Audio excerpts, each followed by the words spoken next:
Bonjour à chacun et à chacune d'entre vous, au micro Georges Quenon. Je vous invite à vivre le culte protestant évangélique de Pâques. Pâques est la fête la plus importante pour les chrétiens. Elle plonge ses racines dans la Pâque juive qui commémore le miracle de la libération de l'esclavage du peuple juif sorti d'Égypte. La Pâque chrétienne, tout en rappelant cet événement, célèbre le passage de la mort à la vie de Jésus crucifié. Sa date correspond au printemps et à la renaissance de la nature. Nous vivons ce culte en compagnie du pasteur Léo Lehmann. Jésus est ressuscité. Il est vraiment ressuscité. Pendant une petite demi-heure, nous voulons méditer sur le sens de la fête de Pâques que nous célébrons aujourd'hui. Pâques, non pas comme la fête du printemps, des œufs et des lapins, mais comme la commémoration par les chrétiens d'un événement qui, à leurs yeux, a bouleversé l'histoire de l'humanité. Pâques, pour les chrétiens, c'est le souvenir d'une intervention exceptionnelle de Dieu dans l'histoire de l'humanité. Un homme, Jésus, était mort, et le voilà revenu à la vie. Mais laissons parler les textes bibliques. Je ferai une première lecture dans l'évangile de Luc, au chapitre 24, versets 1 à 12, qui nous décrit ce qui se passe au moment où des femmes de l'entourage de Jésus s'approchent de son tombeau pour embaumer son corps. Le dimanche matin, de très bonne heure, les femmes se rendirent au tombeau, en portant les huiles aromatiques qu'elles avaient préparées. Elles découvrirent que la pierre fermant l'entrée du sépulcre avait été roulée à quelque distance de l'ouverture. Elles pénétrèrent à l'intérieur, mais ne trouvèrent pas le corps du Seigneur Jésus. Pendant qu'elles en étaient encore à se demander ce que cela signifiait, deux personnages vêtus d'habits étincelants se tinrent tout à coup devant elles. Elles étaient toutes effrayées et baissaient les yeux vers le sol. Ils leur dirent alors : « Pourquoi cherchez-vous parmi les morts celui qui est vivant ? Il n'est plus ici, mais il est ressuscité. Rappelez-vous ce qu'il vous disait quand il était encore en Galilée. Il faut que le Fils de l'homme soit livré entre les mains des pécheurs, qu'il soit crucifié et qu'il ressuscite le troisième jour. » Elles se souvinrent alors des paroles de Jésus. Elles revinrent du tombeau et allèrent tout raconter aux 11, ainsi qu'à tous les autres disciples. C'étaient Marie de Magdala, Jeanne, Marie, la mère de Jacques. Quelques autres femmes qui étaient avec elles portèrent aussi la nouvelle aux apôtres. Mais ceux-ci n'y trouvèrent que des propos absurdes et n'y ajoutèrent pas foi. Pierre, cependant, partit et courut au tombeau. En se penchant, il ne vit que des linges funéraires. Il s'en retourna, très étonné de ce qui s'était passé. Jésus ressuscité, revenu à la vie. Une nouvelle tellement extraordinaire que ses disciples, ses proches, ceux qui l'avaient suivi pendant plusieurs années, ne veulent pas croire les femmes qui viennent leur faire part de cette annonce. Pourtant, cette annonce confiée par les anges à ces premières messagères de l'Évangile est la vérité que, depuis lors, l'ensemble des chrétiens confessent, en rendant gloire au ressuscité. Et je vous propose d'entendre justement un cantique traditionnel qui résonnera aujourd'hui dans beaucoup d'églises en francophonie. Il est interprété ici par le groupe Héritage. À toi la gloire, ô ressuscité. À toi la victoire pour l'éternité. Brillant de lumière, l'ange est descendu. Il roule la pierre du tombeau vaincu. À toi la gloire, ô ressuscité. À toi la victoire pour l'éternité. Oh, oh, oh, oh. Vois-le paraître, c'est lui, c'est Jésus, ton sauveur, ton maître. Oh, ne doute plus. Sois dans l'allégresse, peuple du Seigneur, et redis sans cesse que Christ est vainqueur. À toi la gloire pour ressusciter, à toi la victoire pour l'éternité. Oh, oh, oh, oh, oh,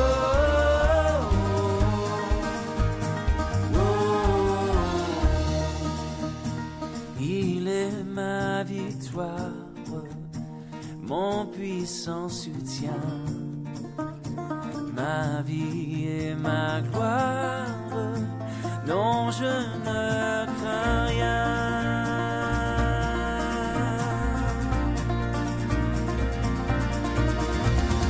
À toi la gloire pour ressusciter,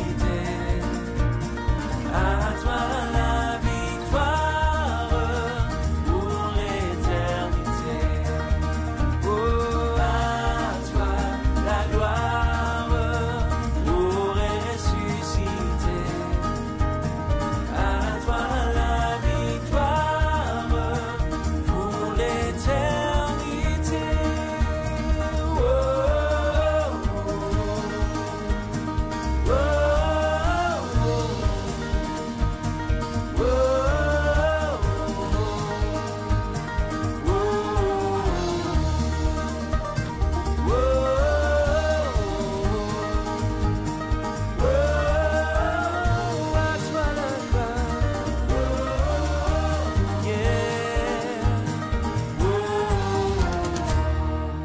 Le tombeau vide, l'annonce de la résurrection, la victoire sur la mort. Voici une brève méditation à ce propos d'un pasteur allemand du XXe siècle, Helmut Gollwitzer, opposant pacifiste au régime nazi, puis professeur de théologie à Bonn puis Berlin jusqu'à sa retraite. La méditation s'intitule « Pourquoi cherchez-vous parmi les morts celui qui est vivant ?» Pourquoi cherchez-vous parmi les morts celui qui est vivant ? Les femmes qui entendent ces mots savent immédiatement qui est ce vivant. Cette seule parole suffit pour réveiller dans leur esprit tout ce que Jésus de Nazareth a signifié pour elles. Pourquoi l'ont-elles suivi ? Pourquoi ont-elles tout abandonné ? Pourquoi n'ont-elles pas eu d'autre vœu que d'être avec lui ? Pourquoi, sinon parce que les paroles et les actes de Jésus, parce que son être tout entier, ont rendu présente dans leur vie la force de la vie divine, d'une façon inconnue d'elles jusqu'alors. Une vie dans la vérité, une vie dans l'amour, et plus encore, les mots ne parviennent pas à l'exprimer, une vie issue de Dieu, et pas seulement une vie venant de Dieu, mais la vie même de Dieu.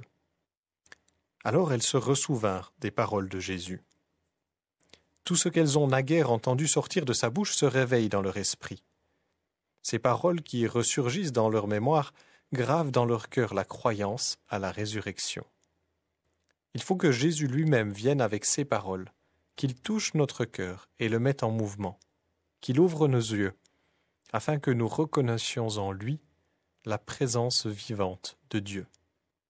C'est seulement ainsi que la certitude de la résurrection pénètre dans notre cœur.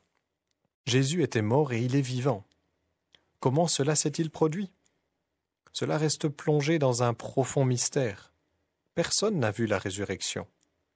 Celui qui constate son impossibilité ne dit rien de nouveau. Il n'a pas été plus facile à Pierre et à Paul qu'à un biologiste moderne de se représenter cela. Jésus était mort et il est vivant.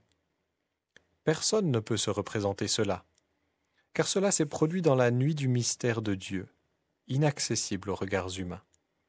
Ce que nos sens perçoivent, c'est l'annonce de la résurrection, d'abord par Jésus, puis par les deux anges. Ce qui est entre les deux, c'est la nuit du miracle divin, la nuit de la foi. Si l'on voit la croix du Christ sans résurrection, c'est un arrêt de mort sans rémission, qui confirme définitivement la désespérance du monde.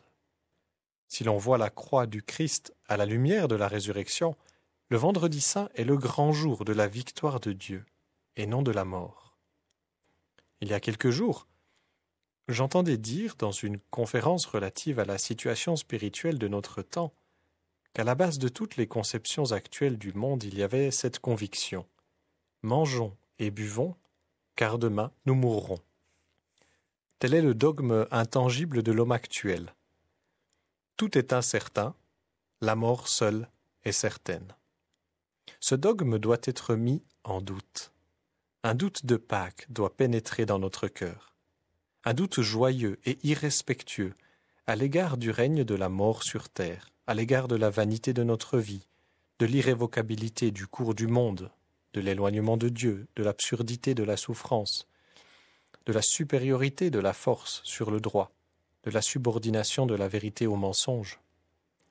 Un doute joyeux qui n'est pas issu d'une conception optimiste du monde qu'un rien suffit à ébranler, mais un doute qui vient de Dieu, qui vient de la réalité de Pâques. C'était une méditation de Helmut Gollwitzer dans son ouvrage « La joie de Dieu ». Un doute de Pâques. La mort de Jésus, il y a près de 2000 ans, est un événement sur la réalité duquel s'accordent à peu près tous les historiens. Pour cette raison, beaucoup aujourd'hui comptent Jésus au nombre des morts. Pourtant, si l'histoire s'était arrêtée là, nous n'en parlerions probablement même plus. Cet épisode serait resté sans lumière pour notre monde. Si nous célébrons Pâques aujourd'hui encore, c'est parce qu'aux yeux de l'ensemble des chrétiens, l'histoire ne s'est pas arrêtée au Vendredi Saint, à la mort de Jésus. Au contraire, un événement s'est produit qui donne un sens tout particulier à cette mort. Et nous allons maintenant écouter un chant du groupe Antidote qui nous dit le plan de Dieu qui s'accomplissait ainsi et nous fait contempler la joyeuse surprise de Pâques. Je te vois dans ce jardin, l'angoisse perlant sur ton front, te préparant à vivre la plus terrifiante humiliation. Père, si tu veux que cette coupe s'éloigne de moi, mais chaque seconde qui passe te rapproche de cette croix. Et te voilà au tribunal, on essaye tant bien que mal d'inventer une accusation justifiant la peine capitale. Tu ne cherches pas à te défendre, leur décision est prise, et tes bourreaux fondent sur toi et tirent au sort ta chemise. Des coups en averse, des clous qui te transpercent et les moqueries sévissent. Ton corps est une plaie ouverte et chaque battement de cœur est un supplice. Ma place est là, parmi ceux qui s'acharnent à briser ton corps, sans se douter que leur vigueur vient de celui qu'ils mettent à mort. Ma place est là, car chacun de nos péchés a pesé de tout son poids sur ton corps transpercé. Il t'était plus facile de descendre, mais tu es resté suspendu entre la terre et le ciel pour nous donner une issue. Tu as dit, Père, pardonne-leur, car ils ne savent pas ce qu'ils font. Entre la terre et le ciel, il s'est créé un pont.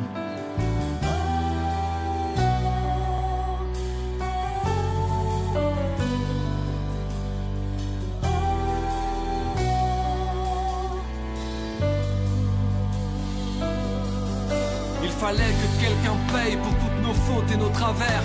Toi seul, innocent, tu t'es porté volontaire, livré comme un agneau qu'on mène à l'abattoir. Mais comme tu l'avais prédit, ce n'était pas la fin de l'histoire. La mort a-tu plié, elle n'a pas eu le dernier mot, car notre Dieu connaît le chemin pour sortir du tombeau. À quoi bon mettre une guerre pour te retenir? Tu es celui que même la terre et le ciel ne peuvent contenir. Il ne reste que ton linceul traînant dans la poussière, car tu es là sur la plage, mangeant du poisson avec Pierre. Tu entres dans la maison, que la paix soit sur vous. Tu laisses Thomas mettre ses doigts là où il y avait des clous. Ils ont vu, ils ont donné leur vie pour attester qu'ils avaient touché, côtoyé Jésus-Christ ressuscité. Et nous avec eux, et avec toutes ces générations, déclarons que nous croyons en la puissance de ton nom. Après l'humiliation, ta victoire est éclatante, et quand tu reviendras, ta gloire sera éblouissante. Nos péchés sont couverts, le chemin est ouvert. Nous prions que ta gloire remplisse l'univers.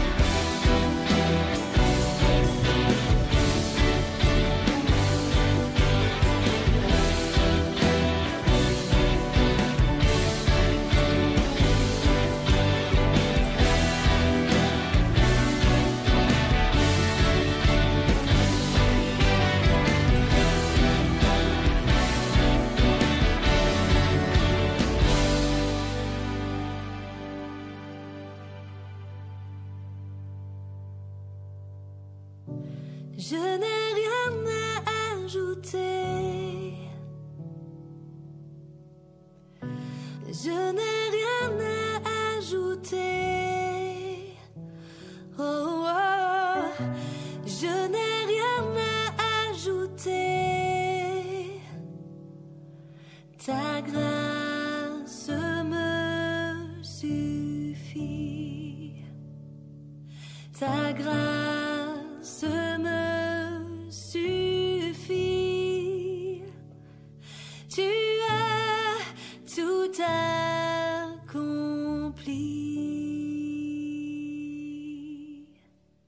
Tu as tout accompli.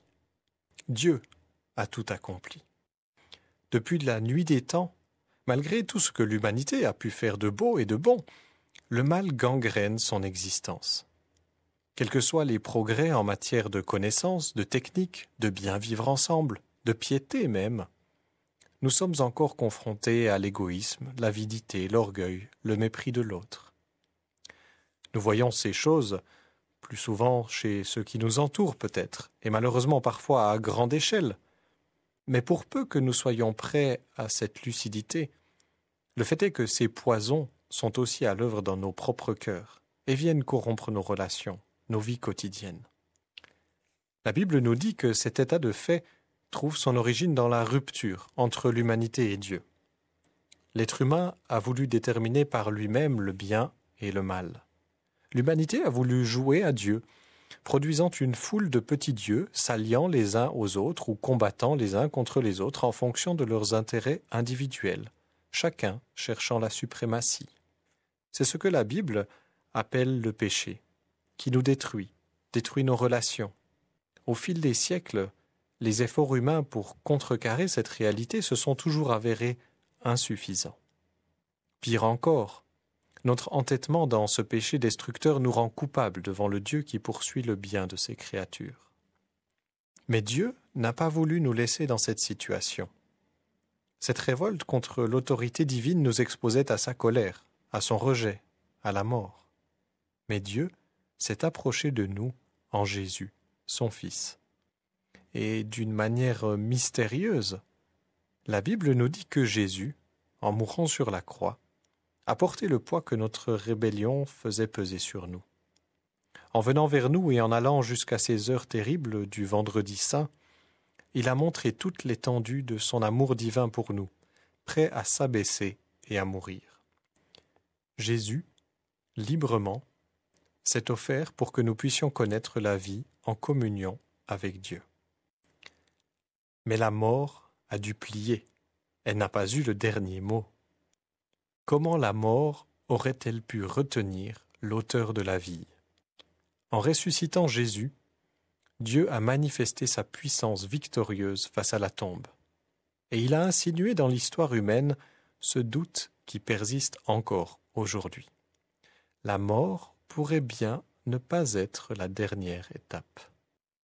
Bien au contraire. La résurrection de Jésus est pour les chrétiens le solide fondement de l'espérance en leur propre résurrection. En ressuscitant Jésus, Dieu a marqué son approbation sur toute son œuvre pour nous sauver du poids de notre péché.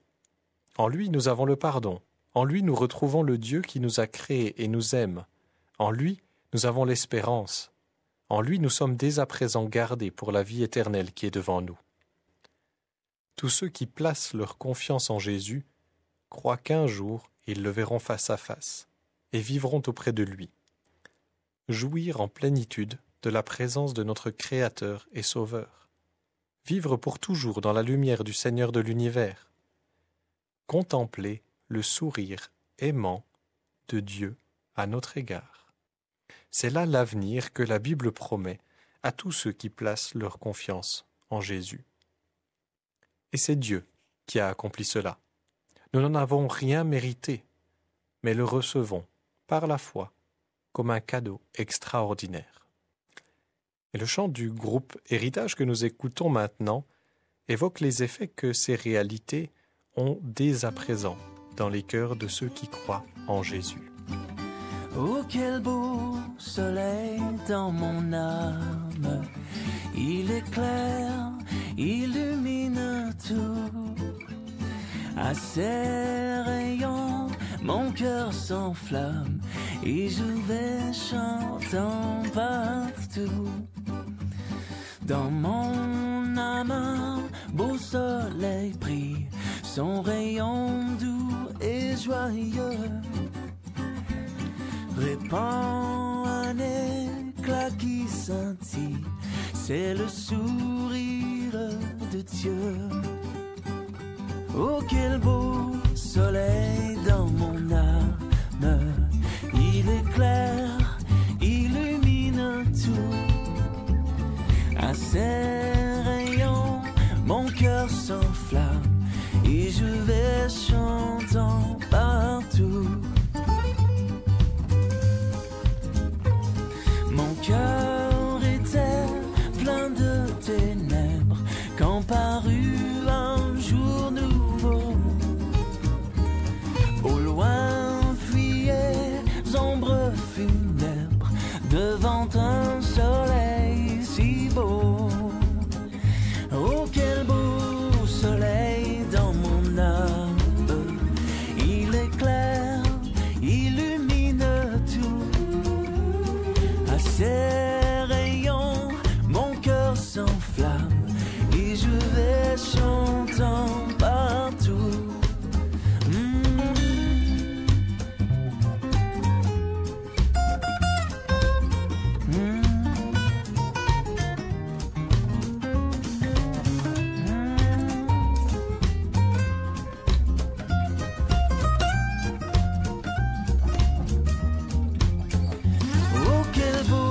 Soleil dans mon âme, il éclaire, illumine tout. À ses rayons, mon cœur s'enflamme et je vais chantant partout. Gloire à Dieu, que ce chant retentisse en tout lieu. Gloire à Dieu. Chant retentisse en tout lieu. Gloire à Dieu, gloire à Dieu. Le texte biblique que nous avons lu en introduction décrivait comment les femmes avaient trouvé le tombeau vide. Bouleversées, elles s'en étaient allées porter la bonne nouvelle aux disciples de Jésus. Mais sur le chemin de certaines d'entre elles, voici ce que l'évangéliste Matthieu nous raconte. Je lis dans Matthieu, chapitre 28, versets 8 à 10. Elles quittèrent le tombeau en hâte, tout effrayées, mais en même temps remplies d'une grande joie, et elles coururent porter la nouvelle aux disciples. Et voici que, tout à coup, Jésus vint à leur rencontre et leur dit « Salut à vous !» Elles s'approchèrent de lui, lui embrassèrent les pieds et l'adorèrent. Alors Jésus leur dit « N'ayez aucune crainte. » Les yeux de ces femmes ont vu Jésus ressuscité. Rencontre extraordinaire. Et après elle, de nombreux autres témoins ont été jusqu'à donner leur vie pour attester qu'ils avaient touché, côtoyé Jésus-Christ ressuscité. « N'ayez aucune crainte, » dit Jésus à ceux qui veulent l'entendre. La vérité de Pâques balaye nos craintes. Le Dieu créateur est venu dans notre monde. Il nous a montré son amour pour nous. Il a triomphé du mal, même celui qui s'enracinait dans nos cœurs. Il a triomphé de la mort. Il nous offre la vie. Que craindrions-nous encore? Êtes-vous prêts à voir que Jésus est vivant? Aujourd'hui encore, sa vie peut transformer chacune des nôtres. Tout être humain, d'où qu'il vienne, est concerné par cet appel. Jésus, le Dieu vivant venu vers nous, est unique dans l'histoire de l'humanité. Et il veut nous offrir une vie qui dépasse tout ce que nous pouvons espérer. Avant de conclure ce temps de méditation, je vous invite à prier, nous adresser à Dieu le Père qui, en Jésus, veut nous offrir sa vie. Seigneur Dieu, notre bon Père céleste, lorsque nous pensons à notre vie, nous sommes bien obligés de reconnaître que nous ne sommes pas des héros de la foi. Au contraire, nous pouvons si souvent être aveugles à cette vie que tu veux nous offrir.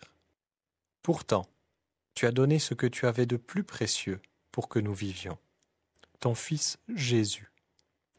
Et de cette vie, Tu veux que nous soyons tes ambassadeurs et allions à la rencontre des autres. Comme Jésus est apparu aux femmes, qui, en allant l'annoncer aux autres, sont devenus tes apôtres, comme il s'est manifesté aux disciples, incrédules, devenus porteurs d'espérance, envoyés dans le monde entier, tu ne voudrais pas que nous restions indifférents, mais que nous nous mettions en mouvement, recevions ta vie et la transmettions à d'autres. Accorde-nous, nous t'en prions, en ce temps de Pâques, la conviction que la rencontre avec le ressuscité est possible. Par ton esprit, viens renouveler nos vies par la tienne. Que le vivant, Jésus, nous entraîne dans ton mouvement d'amour vers chaque être humain.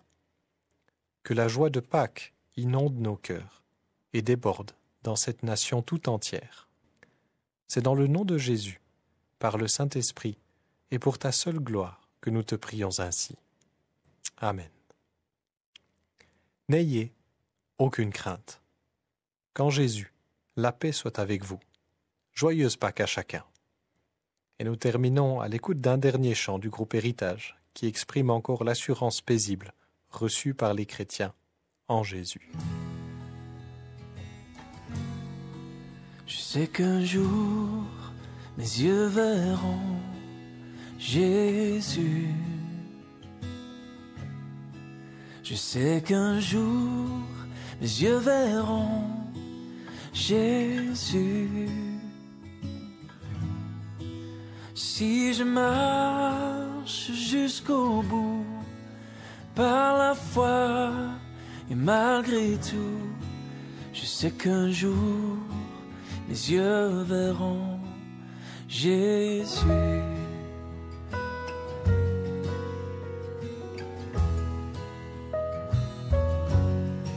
Je sais qu'un jour, mes yeux verront Jésus. Je sais qu'un jour, mes yeux verront Jésus. Oh oui.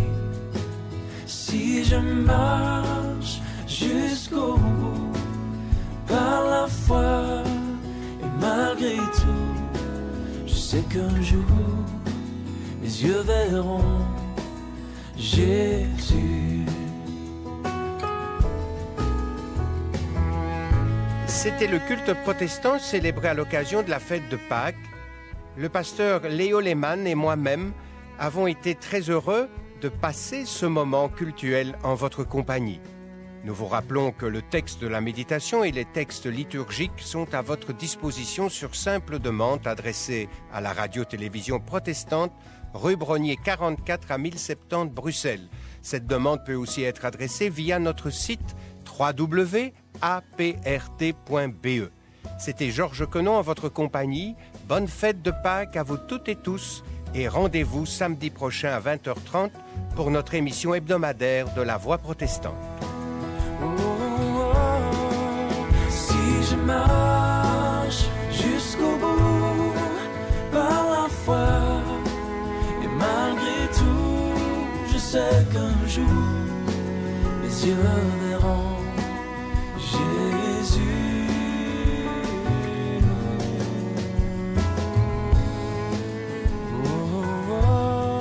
Je sais qu'un jour, mes yeux verront Jésus.